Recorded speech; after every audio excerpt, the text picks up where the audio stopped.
After a promising first half for the Sixers in South Philly against the Dallas Mavericks, the second half not so kind as they get outscored by 20 points, fall to the Mavs tonight. And hey, things are starting to go in the other direction, but the direction that you should always be in after a game is right here, like you are right now. PHLY Sixers postgame. Welcome. I'm Devon Givens alongside Derek Bodner, Kyle Newbeck at the arena. We'll tap in with Kyle a little bit later. And Bree here producing as always. You are here. Let's talk about it because this one, of course, was interesting. Sixers up after 2 going into halftime. And you're looking at things, nice balance, good defense. Overall, Luka Doncic not really going off. Same for Kyrie Irving. They're getting a big number from Josh Green for the Dallas Mavericks. And then the second half comes in the third quarter, which has been a problem spot sometimes for the Sixers. But when Joel Embiid is on the floor, maybe not so much. That's when they start to blow teams out. But he's not there to bail them out. There are a few other things that were problematic in this one, and we'll talk about it all as we break it down for you here on the post-game show. Derek, good to be back, of course, during the start of a week. 4 games this week. We got a big trade deadline show on Thursday, but to start things off here, promising again, as I said, to start the game off, and then the third quarter happens. Yeah, and look, we want to mention that real quickly right off the bat. Thursday, 2 to 4 p.m., we will be at Chicken or the Egg in Marlton. Just want to make sure you're all aware of that. We'd love to see your wonderful faces and personalities and talk some basketball with you. Yes. Because I think we might need to commiserate with some of the fine people who watch the show, because the basketball we are watching right now is not great. It is not great. So we might have to commiserate about that. Yeah. Yeah. Depending on what happens on Wednesday against Golden State. But your thoughts in this one? I mean, I know I said a lot, but there's so much to break down. I mean, it is so hard to watch this team offensively right now.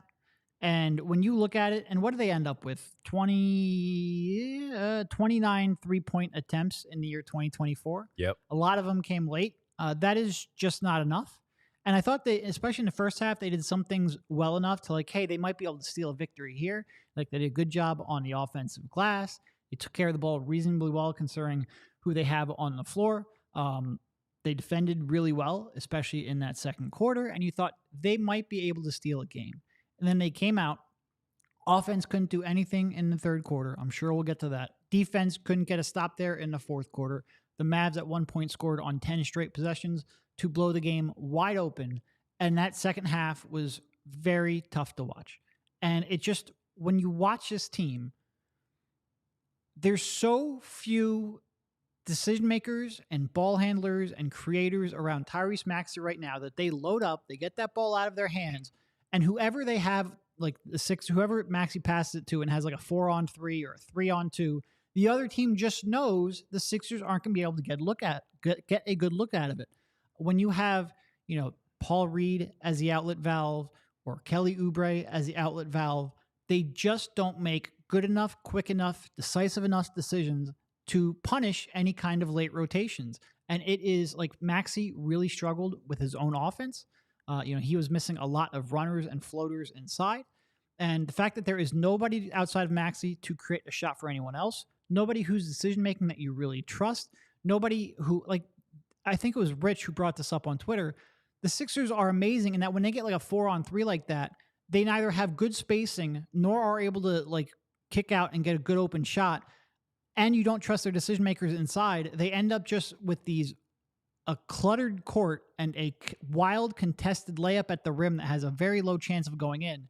It's amazing that defenses are able to sell out so aggressively to get the ball out of Maxey's hand, and they just can't get a good shot out of it. It's very frustrating. It really is. And for the people, obviously, you guys are here. You watched the game. For those who didn't, and just tuning in, did not get a chance, Tyrese Maxey got in foul trouble pretty early in the game, and he picked up 2 early fouls at the 8:19 mark in the first quarter. Nick Nurse allowed him to keep playing, and then he collected his third just about 3 minutes later, and he challenged the call because he felt like it was a questionable call. It was an offensive play. So it was a charge. The officials called a charge on Tyrese Maxey, pick up his third foul with 5 minutes and 55 seconds to play in the first quarter. Challenged, unsuccessful, picked up the foul. Now, the Sixers did play well to close out the quarter. Tobias Harris with some good minutes there. The same for Kelly Oubre. So they were able to hold on and do what they needed to do to protect the lead. And even going into the second quarter, where Maxey did start at the second quarter, and he was still a little aggressive, trying to get his, playing off ball with Patrick Beverley, so he didn't have to drive too much and put himself in harm's way on the offensive end again to pick up that fourth foul and be in real trouble. He did that. They were able to lead after two, 57-53. But one thing that I think I saw, and I would love to get Derek's thoughts, and of course all of you in the chat, one thing that I felt like I saw was, as Derek is talking about it, and he's absolutely right, he's the only shot creator. Second, you can look at Kelly Oubre and Tobias Harris, also as shot creators, but not ones that you trust as much as him. And the defense is loading up, and they're getting the ball out of his hands. But the other problem, too, with Maxey was where that wasn't his problem. He had to get the ball out of his hands. But then with him dealing with foul trouble, missing time on the floor, frustrated because he's not able to really get his, he's now driving to the basket and looking for calls. Yeah. He's looking for the officials to bail him out, and that's not him. That's not his game. That's something that we talked about with James Harden, who had already established himself as that type of player, a former MVP, multi-time All-Star franchise player, draws those fouls and gets the whistle because of who he is, the stature that he is. Maxey, even being a first-time All-Star, just getting and garnering that recognition is not quite there yet. So he doesn't really have the luxury, even on his home floor, when he thinks he's getting that call, and he's probably right a decent amount of time where you feel like he should get the whistle, he can't, though, hunt for those calls, and that's something that you want to see him play through. So for me, that's something that I saw that kind of took him, number one, again, the foul trouble, taking him out of the game, and then number two, where I felt like he should have just kept playing himself, rushing because he wants to get into an offensive flow, a good rhythm. His team needs him to get into that offensive flow and that good rhythm. And then looking for those foul calls, those two things are not a good recipe when you're playing against a team that's pretty much on your level right now, if not better, without Joel Embiid. You needed him to play a little more of a mature game while playing through the contact and then fighting with the officials at the same time. Yeah. And look, there's, I think you can certainly say, like, this level of responsibility, Tyrese at his young age and inexperience, like we've said it before, it's his first time being a lead initiator, a lead perimeter creator on a team. He may not be ready to do this on a night-to-night basis without Joel Embiid. I think that's probably fair. Certainly doesn't help when you shoot 1 from 5 from 3 and you can't get it going inside. But also, this team as constructed might be uniquely ill-positioned to try to play off of his strengths, because like I said, you need shooting around them. You need decision makers around them so that they have to give at least pause of, I'm going to throw 2 defenders at the ball. Right now, there is no reason to even remotely pause to throw 2, maybe even 3 defenders at the ball, because like I said, there's just no, outside of Kelly Oubre, there's no quick trigger 3-point shooters on his team. And a lot of times you don't want Kelly having that quick of a trigger. And there's 0 decision makers with the exception of occasionally Tobias, and he's not even a quick decision maker, behind him, so that when he gets rid of the ball, you always feel like you can recover. And this is what Tyrese is going to see game after game after game. Defenses are just going to throw everything they have at him, throw 2 at the ball pretty much constantly, and dare the Sixers supporting role players to try to beat them. They just don't have anyone who's going to do it. And it might help when DeAnthony comes back. That'll help a little bit. It'll help a little bit when Batum comes back, because at the very least, he does have a relatively quick trigger on that three-pointer, because you do trust his decision-making. He'll at least make the quick pass to get it to the next station and try to beat that scrambling defense. Right now, it's just Kelly Oubre putting the ball on deck, going to his left, and throwing up a prayer in traffic, and that's just not good enough when you have a 3-on-2 advantage almost every trip down. It's very, very tough to watch. And again, I think the Sixers did a lot of things in this game where you would say, like, I think the Sixers gave pretty good effort, at least up until maybe the middle of the fourth quarter when that run really went and the game got out of hand. I thought the effort was there. Like, they won the second chance points battle. They won getting out in transition and fast break points. Their offense is a slog right now, and it's going to be a slog. I don't know how to rectify that. Of course, we will talk about this in the days coming up. Again, Thursday, we will have a live show at Chicken or the Egg. But man, it is tough. I don't know how we're going to get, like, let's say theoretically we've got 4 to 8 weeks of no Joel Embiid. Yeah. Unless a star just falls, and becomes available over the next couple of days, it is going to be a tough watch. And I say that knowing that I like our jobs are talking to you. We want you to be invested in this team, but I can't lie to you. This is not going to be great basketball. This is not, especially if it's going to look like this, because again, for what we saw and what we saw Maxey trying to do, then having the questions of what needs to happen, trying to play through the contact, looking for the foul calls as well. And then having that defense shift to him the way that we talked about, that you saw it on Saturday where he finished with 20-plus points and he had some things go his way. But for the most part, he did not, because he was playing against that length of the Brooklyn Nets. They got to him. And once he got past, or seemingly got past, one defender, or at least had him on his hip, next thing you know, he's going up against Nick Claxton in that length that he has there right at the rim. And he's a very good shot blocker, doesn't really leave his feet unless he has to. And you saw that on Saturday in the loss to the Brooklyn Nets. And then here, once again, where the same thing happened, where a different type of version of Tyrese Maxey, where he did have the foul trouble, but then when he's getting in there, he's trying to get that contact. He's trying to get that body, get to the free throw line, get something going, also get the and one, get the bucket where he gets the plus and gets to the free throw line. It just wasn't there for him. And if it's not going for him, and Tobias Harris is only able to do so much, Kelly Oubre, the same thing, where is it going to come from? And that's where Nick Nurse really has to settle in and figure out what's the best style of play. He's already down three starters, with Embiid out. He's not coming back for a while. But with Melton getting back on the practice floor, Batum eventually maybe getting back out there as well, we may not see that, though, before the trade deadline. And that's where, again, we'll get to that later and over the coming days, maybe even during the show, as Derek talked about, maybe a star falling in their lap by Thursday. But this is going to be very difficult to watch, because they're going to have to figure out. And even when I was sitting there before we left the arena, and I'm looking defensively, because that's a challenge too, I swear I saw a 1-2-2 where you had, I don't remember who was at the top of the press, but not the press, but the 1-2-2 of that zone, where let's just say Kelly Oubre. But Kelly Oubre is up at the top of the defense, and then you got the two back.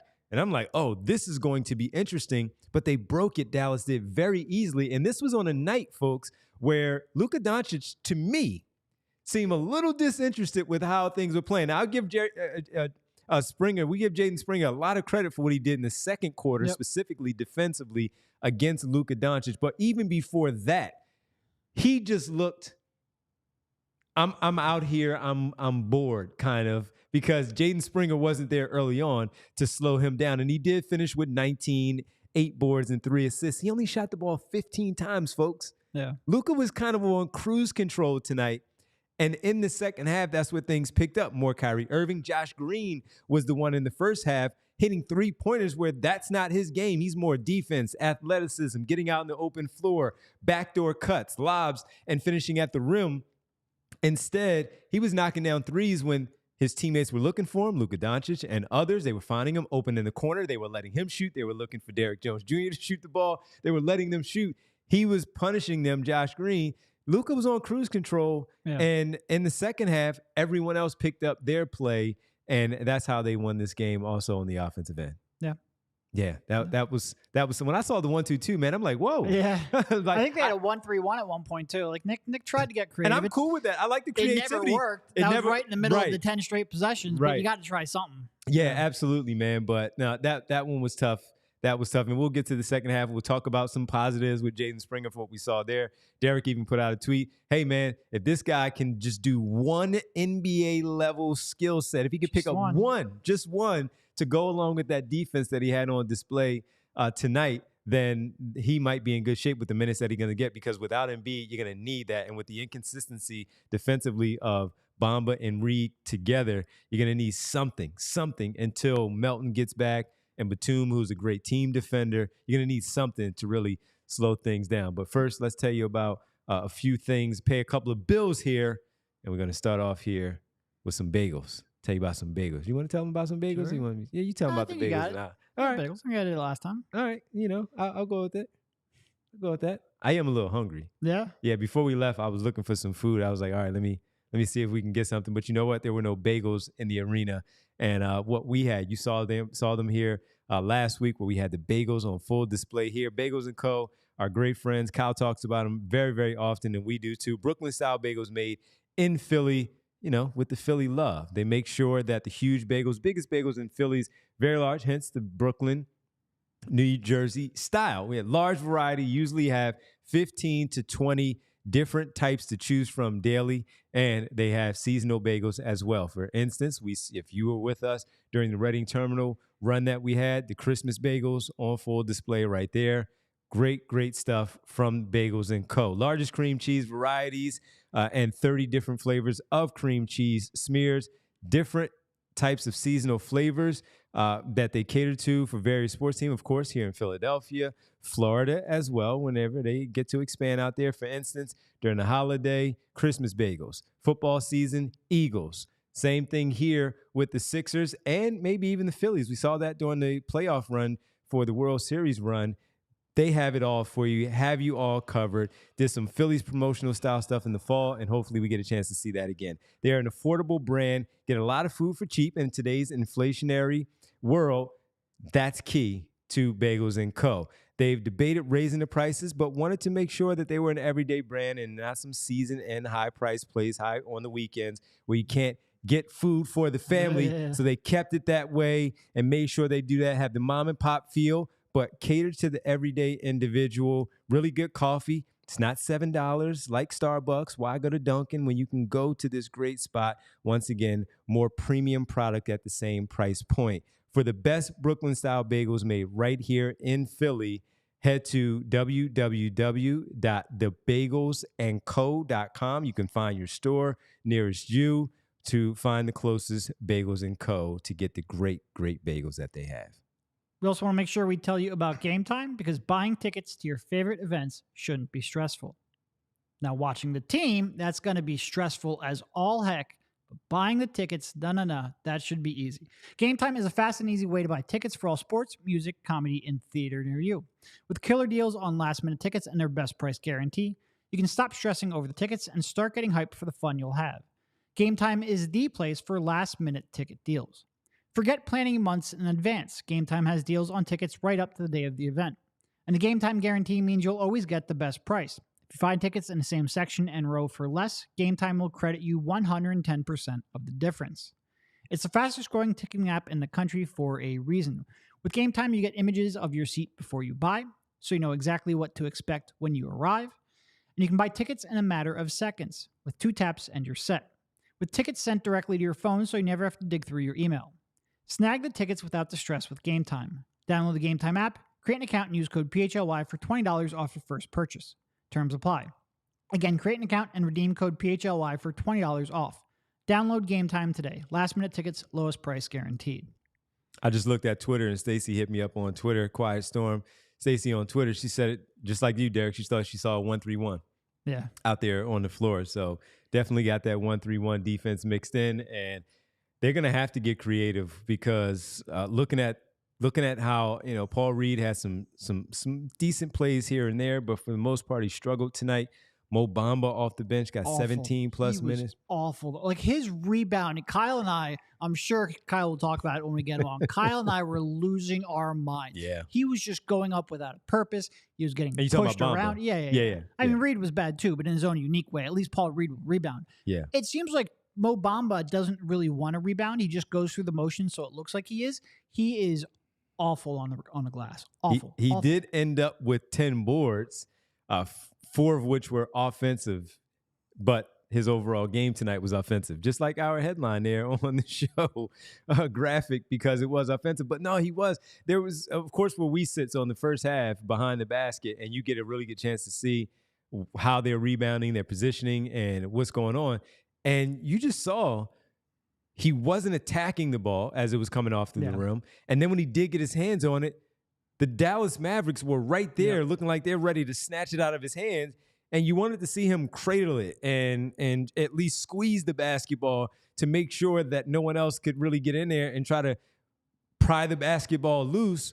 But it was very, very evident that, to what Derek is talking about when he and Kyle were watching it together, that was a problem. And he gets 10 by accident. So if he does what those guys are talking about, He's going to get 5 to 6 more attacking. That's all want to. This is what we talk about all the time. That's just want to and effort to go get the basketball, loose balls, and then just simply, I'm bigger than everybody else. Nobody's going to get it. Maxey Kleber's out there with him at the center spot. Derrick Jones Jr., who's a great athlete, but that's your basketball. It's in your area. Get the basketball, squeeze that basketball, and don't let anybody. Look at Pat Bev came in there and stole an offensive rebound on one of them down the other end of the floor in the first half. And I mean, ripped it down so nobody else could get it. But that's him. That's his personality. You know he's going to do that. Jaden Springer had a great rebound where he also took it from a Dallas defender, where he ripped it away from him, similar to what we're talking about with Mo Bamba, but that's his MO. We know that already, and that's why he was available for a minimum during free agency late in the period. The one that really got Kyle going was when Mo, I think he missed one on the offensive glass, just didn't pursue it, went over his head. And then on the other trip down, like Pat Beverly is just fighting for a defensive rebound and fighting. It's like, if that guy at 6 foot can do it, what are you doing on the court? Like, what do you do? Like I said, I'm sure Kyle will talk about this at some point when we bring him on. Yeah. Paul Reed, also not good. I thought defensively he was out of position a lot. And I think the Mavs are a little tough to defend in this regard because they have so much gravity and are such a threat coming off of screens that he was stepping up, but he had no chance to recover. And it didn't look like there was anyone on the backside to cover behind him. So you're guessing that the scheme he was playing out of position in. Just a really tough outside of Jaden Springer. And I really like those second quarter Jaden Springer minutes with the way he locked down Luka. He was everywhere defensively. I love watching that guy get over screens. I love watching that guy rip the ball out of ball handlers' hands. He has a real point of attack defense that this team hasn't had in a long time. And I thought he struggled a lot in his first stint in the first half, but he came out and at least did a few things offensively. You just need for him to do one or two things so he can stay on the floor, because he really is their best perimeter defender. He just needs to be playable offensively. Yeah, he does. And again, let's talk about the positive of what Jaden Springer did in his minutes out there on the floor. He played 21 minutes. A good majority of those, through the first 3 quarters, the meaningful minutes for this team where they needed him. And overall, he played 15 minutes and 20, and he had 6 points. He had 3 boards, 3 steals, and just 1 turnover in that time. He had 1 assist where he drove to the basket, kind of had to pivot. He stopped himself, I thought he could have elevated, but cutting Kelly Oubre right to the middle, he basically dumped it off to him. He finished it at the rim for a layup. But overall, Jaden Springer was really good tonight. He was smart with the basketball. He didn't try to do too much, where I thought sometimes he needed to do a little bit extra to get a shot off, because I thought he had a few, but he doubted himself and instead passed the basketball. But that's okay sometimes because you need it. But they were at the rim, so you want to see that high percentage shot right there, that floater, that nice push shot that he has occasionally. All you needed to do is get it to trickle on the rim, and the backboard and the rim is your friend, and you might get that to fall. Yep. So you would like to see him do that. But defensively is really where it was, and that led to a few baskets the other way. He stripped Luka one time, went the other way, got Kelly Oubre a dunk. He had another one on the very next possession, if not the very next one, the second one, where he pulled up for a short jumper and made it. And that's what you want to see from him. And as you talked about, if he can't do it in the half court, Derek, if he can generate that from the other end, defense leading the offense, if it's not him finishing, but his teammates finishing at the rim, that is going to be a plus for them, because they're going to have to create some easy shots in the open floor where you have maybe a numbers advantage and you have a situation where you can get that, have the floor balanced your way, where you have that man advantage. Maybe it's a flare out for a 3, driving, filling lanes, getting to the basket. And you never know when that defense can lead to a nice run for you, where you can even get somebody like Tyrese Maxey or Tobias Harris going. His defense was really good, leading to offense. And as much as Luka was disinterested, in my opinion, in the game, Springer also frustrated him enough where I saw him complain to the officials a few times where he felt like he should have got a call.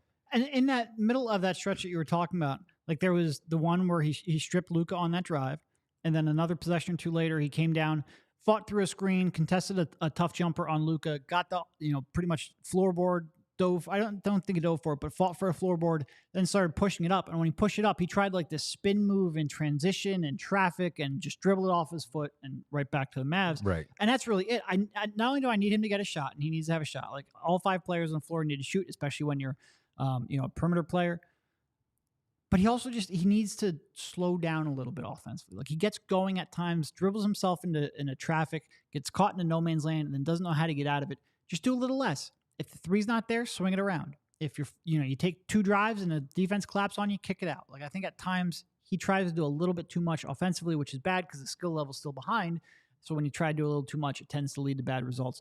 He just needs a shot and better decision making, and I think he can have a role on a team because the defense is, I have no doubt that he's a very legitimate, very capable, very versatile defender in this league. And I think that versatility is key. Like he can defend someone like Luka because he's strong, because he has that physicality to get through screens and the length and wingspan to defend guys bigger than him. And he has a foot speed to defend on the perimeter too. Like you can put him legitimately on a Kyrie or on a Luka. He can, credibly hold up against either of them. You just need him to be playable offensively. For most of the season, he has not been. But I thought he was better at times as the game wore on today. Go back to the Jazz game. That last game when he Clarkson in jail. Yes, he Absolutely. did. Yes, he did. Yeah, and he was really good. He was really good there. So that's something that we saw tonight. A positive that we could take away from it. It just has to get that offensive game going. And it's funny, man, because when they played that Hawks game, what was that? The second to last game of last season, going into the playoffs, where he played a lot and he helped lead the team. Daniel House, they won that game, and he had almost 30 points in that game. Jaden Springer did. And offensively, though, to your point of not rushing and playing under control, he did that against starters in that game against the Atlanta Hawks. And so that's where the question for me comes in.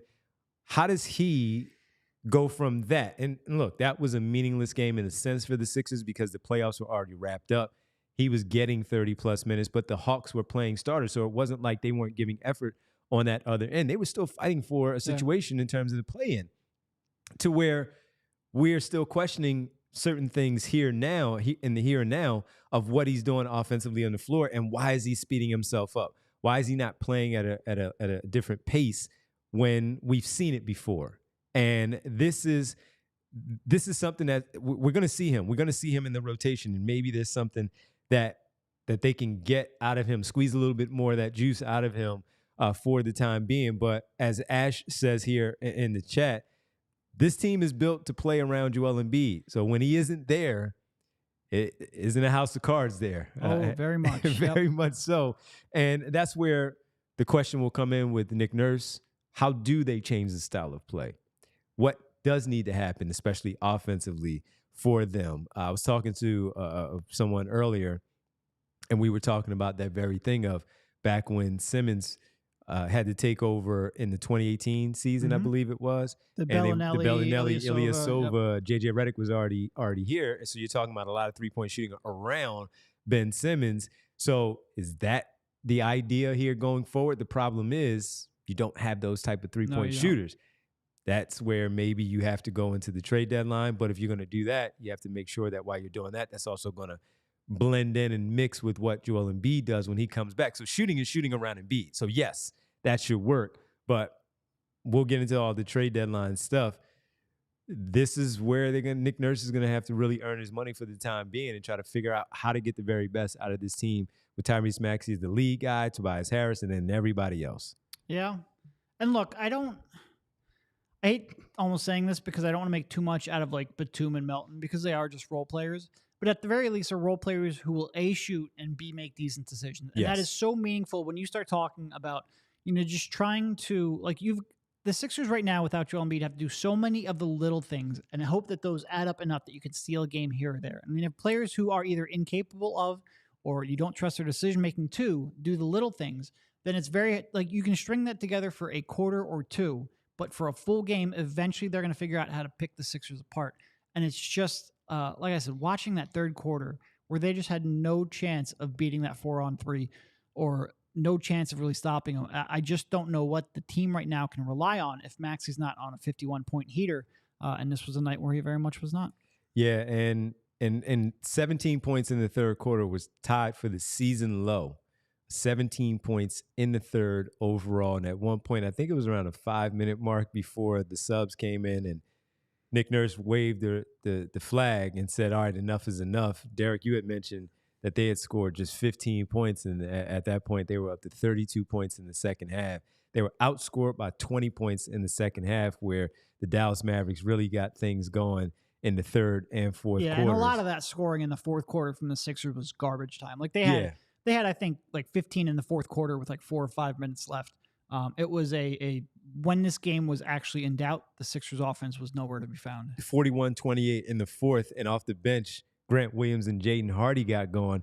And at that point, those guys couldn't miss any shots, where you had both of them combined going 4 for 5 from 3 in the second half. And before we say, oh, that was late, no, Grant Williams hit a couple of big shots during that stretch that the starters were still out there, and the same for Jaden Hardy during his 9 minutes and 25 seconds. A lot of those early on before the reserves came in, where they knocked down those shots to help extend the lead, and you just saw it right there where the Sixers just didn't have anything left. Luka with 6, Irving with 5, and Maxey Kleber with 4, and they were 7 for 10 in the fourth quarter in total in that, in that fourth quarter. So they shot the lights out. And I had put in my notes right away, as the Sixers were playing really well in the first quarter, they were 8 for 21 from the field, Dallas was, and 2 for 10 from 3 in the first quarter, where the Sixers had 15 rebounds to Dallas's 8. And things flipped once again once we got to the third quarter, and things really lopsided in that frame. And that's where we've seen the Sixers really well in that third quarter. They lose it 24-17, and Dallas didn't shoot all that well. 3 for 11 from 3, but the Sixers were 8 for 28 overall from the floor and 1 for 7, and were still down just 7 in that frame. So they weren't down big. They were only down 77, 73 off the top of my head. In the third, it was that fourth quarter during that stretch there, as Derek talked about, where they just went on that run. Yep. And that was it. And look, I like, it's one thing, Sixers have a lot of hesitant shooters, but they also just nobody really create a shot. And those 2 feet off of each other so much. Like I said, it's so easy right now to just take the ball out of Tyrese's hands and defend everyone else. And even with Tyrese, and it's been brought up, I think, a lot, and I think in some ways it's true, I think he needs a little, like that mid-range game. And I'm not a huge mid-range guy, but your stars need to have a mid-range game. And I think this one has shown why, because once they run Maxey off the line, they know they can just load up at the rim, because he's not really looking to pull up right now. And especially right now with the Sixers not having very many players he can kick it out to and play kind of like any kind of a 2-man game with, they are challenging Maxey at the rim, and he's struggling. And this is a Dallas team. I think they came in the league with opponent field goal percentage at the rim. They were last in the league in defending the rim. And even that, they were able to load up. And look, some of that is just Maxey not getting a call, or Maxey missing some runners or floaters or layups that he would normally make. But I think it's right now, there's just not a real, like, Maxey needs some kind of help. And it's, like I said earlier, I think it might be a year or two early in Maxey's time frame to ask him to carry an entire offense for 2 months at a time. But it's also maybe the exact wrong team to try to do that with. They're just not built to play this kind of basketball. And quickly, just to tell you about Maxey's night tonight, 32 minutes and 51 seconds. He was 6 for 16 from the floor, 1 for 5 from 3.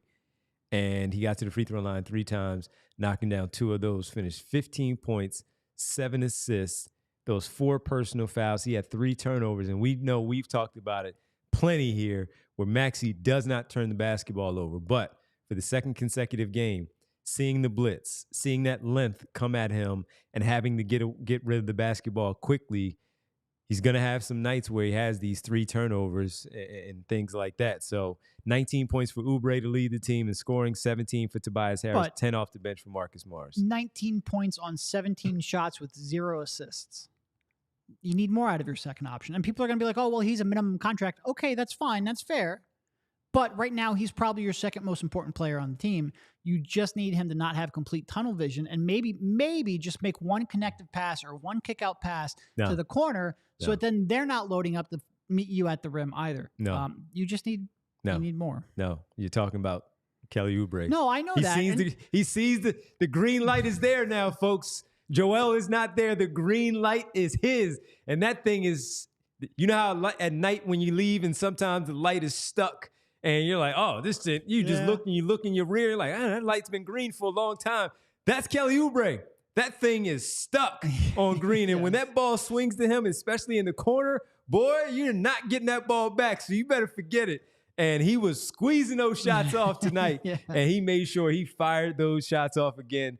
19 points on 17 shots. He did not see a shot tonight that he did not like. But if you are going to steal a couple of games here, and in order to keep like a top 6 seed, they're going to need to steal games. They just need him to be better. Yeah. Especially on a night when Maxey doesn't have it. And look, we know it's a little doom and gloom right now. I'm seeing the comment season is over. It's, same thing all over again with this team. This team is cursed, so on and so forth. But look, we still want you to go to, well, the Sixers definitely want you to go to the arena, and we want you there as well, because on the 23rd of this month, it's a Friday night, second night of a back-to-back. On Thursday, they play the New York Knicks at home. And then on Friday, they host the Cleveland Cavaliers, who, by the way, are also surging in the standings right now. Both teams, New York and Cleveland, playing some really good basketball right now. But that being said, there's going to be a trade, maybe. Who knows? I don't know what Daryl Morey is going to do. But if he does, maybe the new look Sixers will be on the floor. So we want to see you in the building, because we're going to be there for our second official PHLY takeover. Philadelphia hosting Cleveland. We'll be at the game with you. So make sure you please check it out. You can check it out on Twitter, of course, if you follow PHLY Sports, PHLY Sixers on Twitter. We made sure we retweeted it out. We would like to see you there. There's a handful of tickets for you to get. Come on out. Watch the game with us. We'll have a lot to talk about, just like Derek said on Thursday for our trade deadline show. A lot to commiserate about and discuss about this basketball team.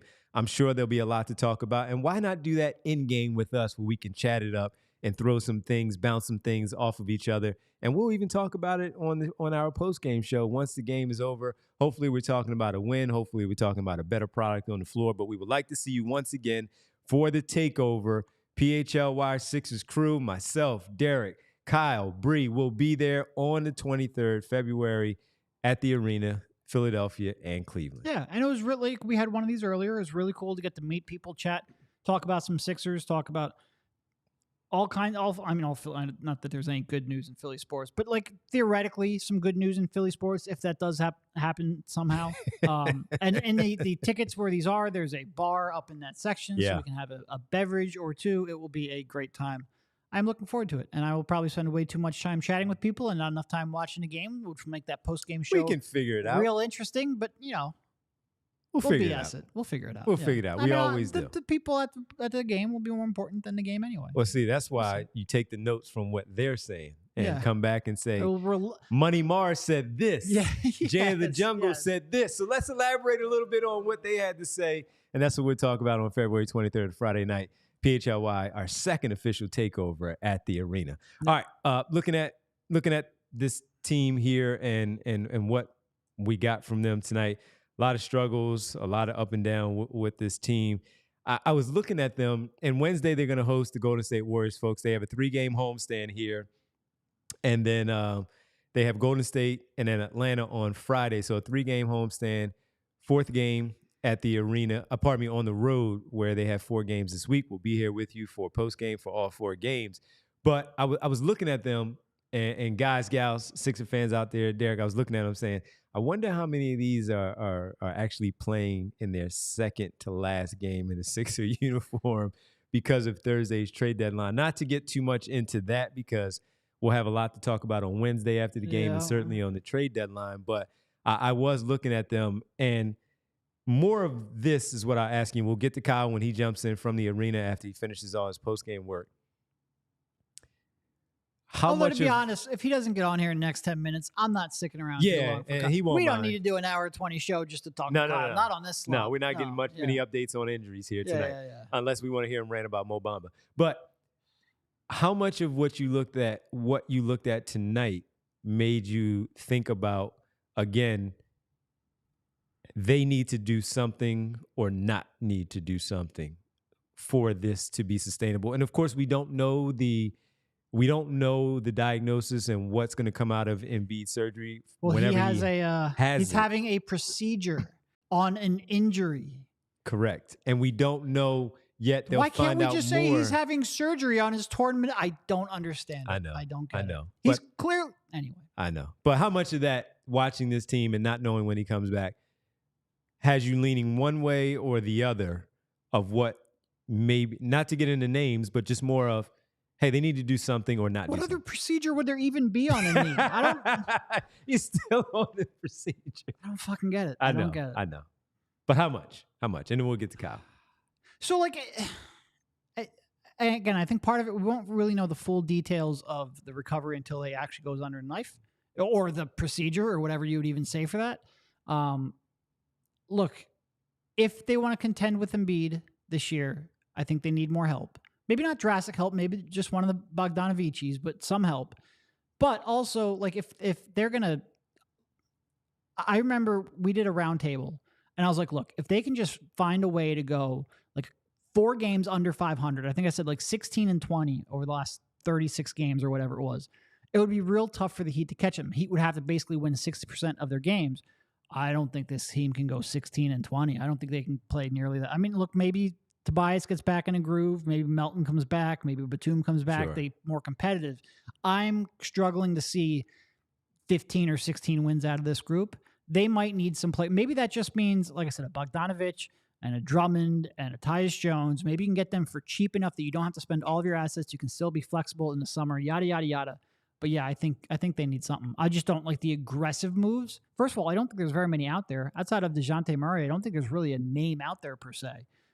Is our guy DeMar DeRozan available? Yeah. We lean more his way than the Levine way. Well, early. but that's mostly because the other guy was so toxic with his contract and his injury situation. Hey, they might need him now. I mean, DeMar they might. DeRozan. Yeah. Yeah, they might. All right. Well, let's head to the arena and check in with our guy. Sitting with Derek, upset. He wanted to go out there and grab Mo Bamba and get into the position of boxing out and showing him how to box out. I'm pretty sure Kyle could box out Mo Bamba. Yeah, he wanted to get out there. Mo, this is how you do it. Ref, stop blow the whistle. This is how you do it. Kyle Neubeck joining us live from the arena. Kyle, yeah, he had 10 rebounds though. I don't know. 4 offensive. Mo Bamba had 10 rebounds. I don't know what you were complaining about. Listen, that I even acknowledged that in my recap tonight, that maybe I was just being a hater, but like there are some possessions where I'm watching Mo Bamba stand there and it's like, bro, you are the tallest human being on this floor by about 6 or 7 inches.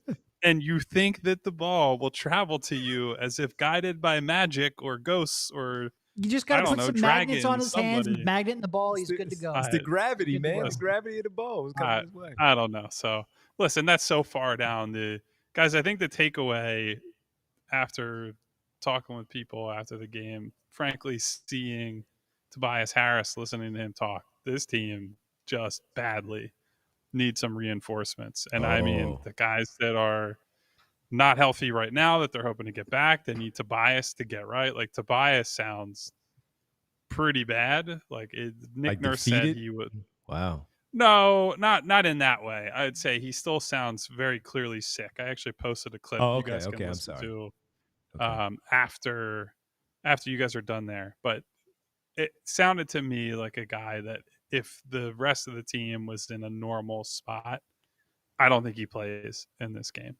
And I just think they are short on bodies. Because they're short on bodies, they're short on energy. And look, on Saturday, we could all sit here and say, yeah, they were undermanned, but that was also a bullshit effort. I think tonight they played pretty damn hard for at least 2.5, 3 quarters. And then the game got away from them in a hurry, and they just have no ability to punch back right now. Their ability to throw a counter punch and to say, and Dallas is throwing this at them. Okay, we're going to respond with this. What are the chess moves you make? I don't know that there are none. It's pretty bleak. Yeah. I think we just spent 50 minutes talking about bleak. So you say reinforcements, what does that mean to you? How hard are you going in on this? So honestly, you could pitch me on going either way right now, right? Let's see where we are after Joel's surgery. for all intents and purposes, what we're all expecting is the 98th percentile outcome. They snip out the part that shouldn't be there or is not helping him. He's back in 2 months or so. And whatever is left without him for the next 2 months is what they have to push into the playoffs and survive until he gets here. And probably something close to status quo. You could convince me based on, I'm not saying I would do this, but based on how they have looked the last couple of games and based on the rest of the season, that they should sell.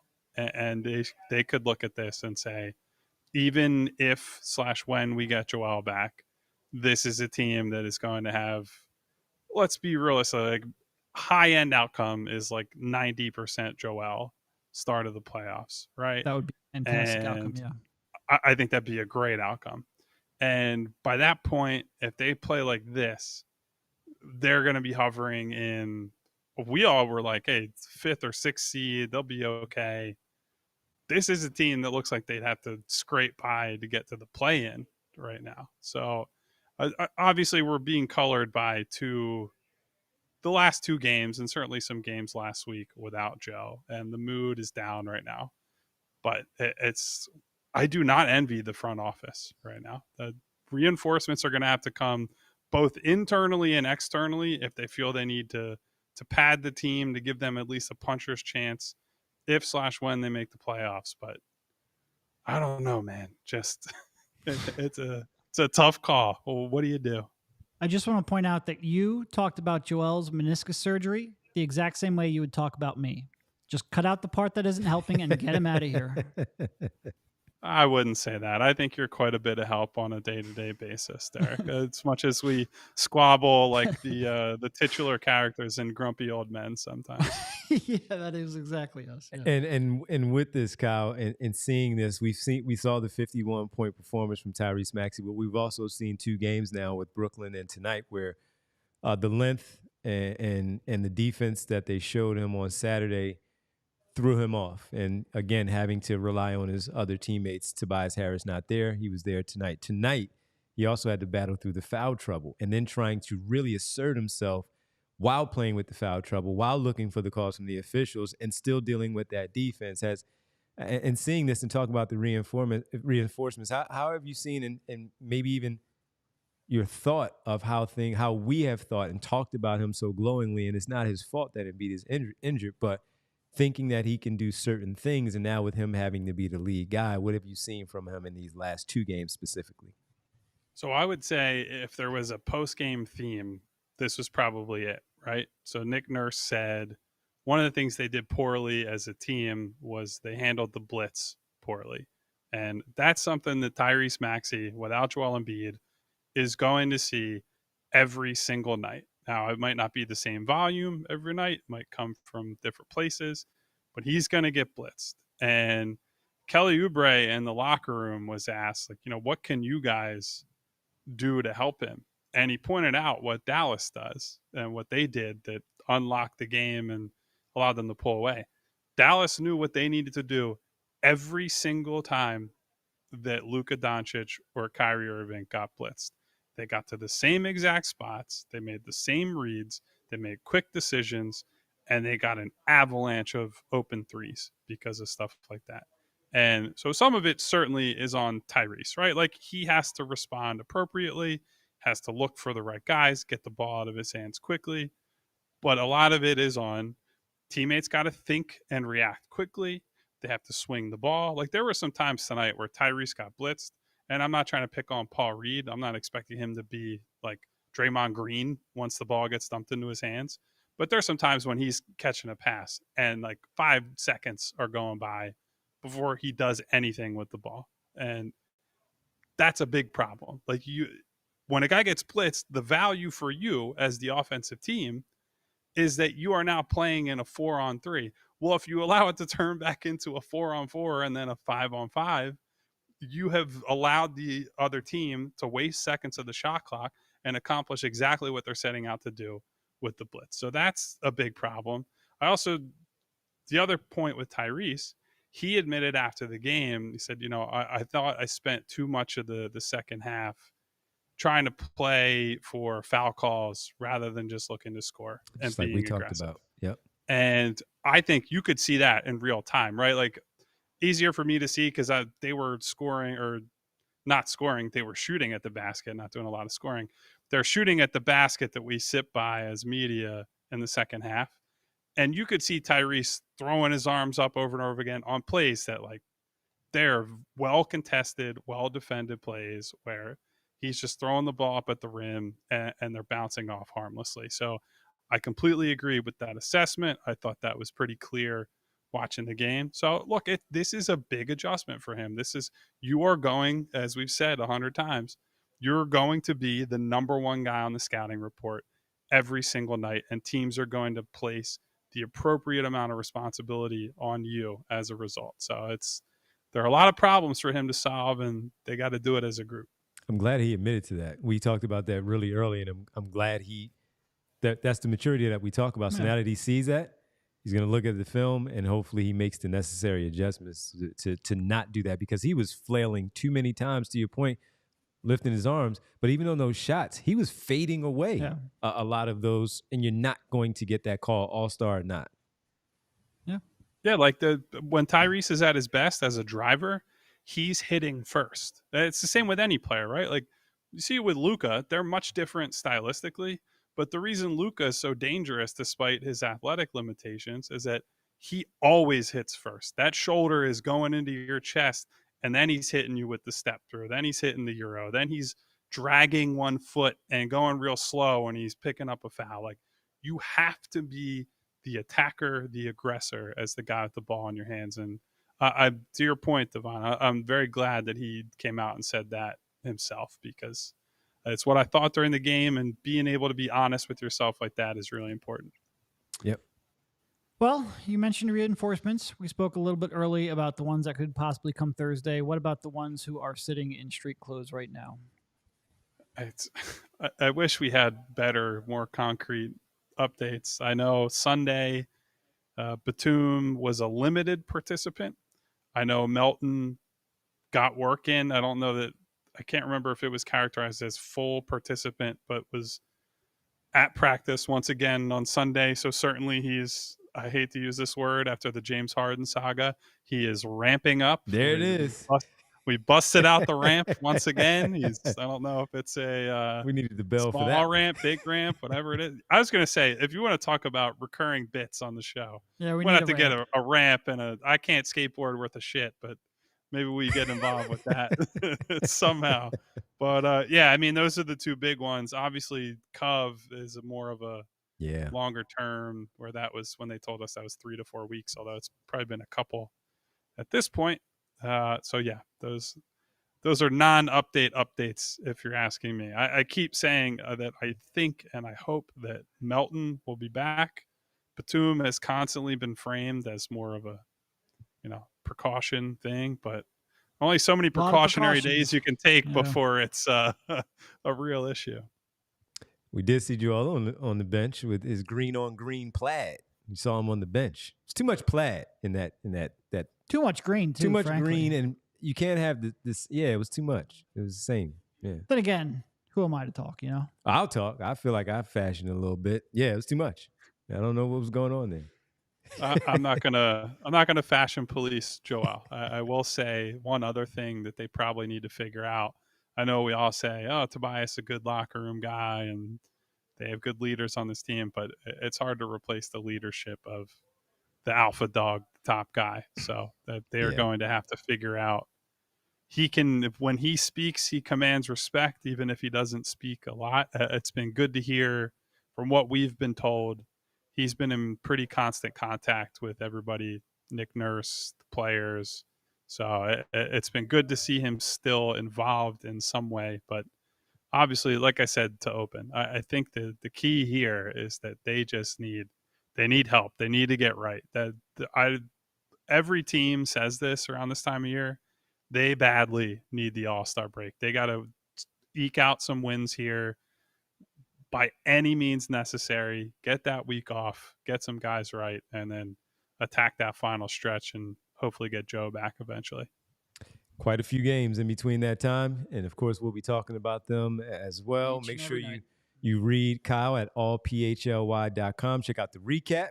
We'll be off tomorrow as a team together because we'll be back on Wednesday post-game following Sixers hosting the Golden State Warriors. And hopefully we get a better 48 from the Sixers in that game. Even if we don't, I'll be excited to watch Steph Curry in person, one of the best shows in the NBA when he comes to town. So I'll be excited for that. Never gets old to watch the greatness. Never gets old. Kyle, appreciate it, man. We'll talk to you on Wednesday. See you, fellas. Kyle Neubeck, again, live from the arena, allphly.com to check out the recap. Before we go, just watching greatness in person. We've seen Steph Curry for a lot of years coming through here, especially during their dominance in the league. Remember when they used to bring out the rope around the – I mean, they do it now, but they really had to bring out that yellow rope to block off the court because so many people would show up early for the early entry of the season ticket holders and the others, and they would get in there, man. So many people wanted to be on the floor to watch that pregame. Every home game, I go there, for the pregame presser, leave at halftime, come over here, do the show. Most of the time, quite frankly, I'm a little bitter. I wouldn't mind staying there watching the whole game. Absolutely. I love the job that we have. I would just like to watch the whole game in the arena. That being said, when Steph comes in, the star attraction is his pregame routine. Yes. It is insane, the skill level that guy has. Obviously, not breaking any news. And most of the time when you see guys do shit in pregame warm-ups, you go, whatever. They're all talented. No, this dude's on another level. It is a show unto itself. I am looking forward to that. Golden State won tonight. They took down the Brooklyn Nets 109-98. As much as I hate to say that, they did it 109-98. So they're coming off of a win here, and they're coming into town right now where they're trying to get their bearings in order in the Western Conference, trying to figure out their situation. Golden State Warriors right now sitting at 22-25, a game back of the 10th spot in the play-in. So everyone counts for them as well. And don't forget, we'll see you on Thursday for the trade deadline, 2 to 4. Rich will be with Kyle Neubeck, Derek Bodner, me. You get to see Bree. We always talk about Bree, but you never see her face. Bree is going to be there, so you get a chance to meet Bree. We'll be at the Chicken or the Egg on Thursday. And again, that's 2 to 4 in Marlton, New Jersey, right? Marlton, New Jersey. The Chicken or the Egg. Come on out, hang out with us. This is real-time stuff, folks. So you guys like to talk about the deadline. You're in Jersey. You have some time off from work, and you want to talk about the trade deadline. Get it live, real-time, Thursday, 2 to 4, the Chicken or the Egg in Marlton, New Jersey. We got a lot of people to thank here on the show tonight. Everybody tapping in with us. So we got a lot of people to thank. You want me to get some? You get some? Well, I can start it off. We got Neil, Moneymar, Cannoli, Rick. What up, Cannoli? Bootzilla, Dan. Boots. Coach Lowell, Tim K, Jay of the Jungle, Cedric, Joseph, Ken Patterson, Eric. Did we not get Al? Was I didn't see Al today? I didn't see Al at all. I didn't see Al. Well, whatever you're doing, Al. What up, Al? What up, Al? Missed you. I missed you, buddy. Definitely. Yeah. You always get a what up, Al, even though you're not in there. See Barb in there as well. Wish you could be there also, Barb. We wish we could get a chance to see you and see you in person there on Thursday. But if not, we'll catch up some other time. A lot of folks Al's in there. like, man, that game was too bad. Even I can't do this. Even Al couldn't do it. Even Al couldn't jump I there. feel like a week ago we were talking about Joel's 70 points and a second straight MVP, and now Al can't even join the chat. Like, what's going on here? They were 29-13 at one point. Yeah. And it was like, oh, okay. They're right there with Milwaukee. But, yeah, we thank everybody. We appreciate Prophet One checking in. Front-running fan base jumped in. I like that. Jumped in there in the comments, and so many people, Neo, Joe Sox, everybody that jumped in. We appreciate everybody. Ash jumping in with us. Martian Lynch, 33. Yeah. Huh? Yeah. I got it. You good. I got it. Proud I got it there. We appreciate everybody tapping in. Again, remember, we are off on Tuesday. We're off tomorrow, so we will not be with you. So we hope everybody has a great Tuesday. We'll be back for the post-game show on Wednesday. Who knows? Maybe they do something before Thursday, and maybe we'll have something to talk about in terms of new personnel, the reinforcements that Kyle talked about on the show on Thursday. Make sure you like and subscribe. We appreciate it if you do. And when you subscribe, of course, you'll get the alert of when the show will appear. and we hope that you do so. And when you do so, you got to hit that bell. Somebody stole our bell, y'all. How do you steal a bell? Or they what kind of a moved it. human being do you have to be to steal a bell? They moved it. Come Whatever on. they You did. know that's a prop for our show. They took our prop. We need to put some security cameras in here. We need to figure this out. I don't like it. We need to get to the bottom of this. But in the meantime, do you think like we're gonna hear like a ding on like a Phillies show? You know we are. Yeah. You know we are. We're gonna hear something, and we don't like it. James, we appreciate you. So in the meantime, ding, hit the bell, like and subscribe. We appreciate you as always. Everybody have a good night. For Derek, Kyle, Bree, I'm Devon. We'll talk to you on Wednesday after Sixers Warriors. Maybe we'll talk about a W. Good night. We all silly like the mayor.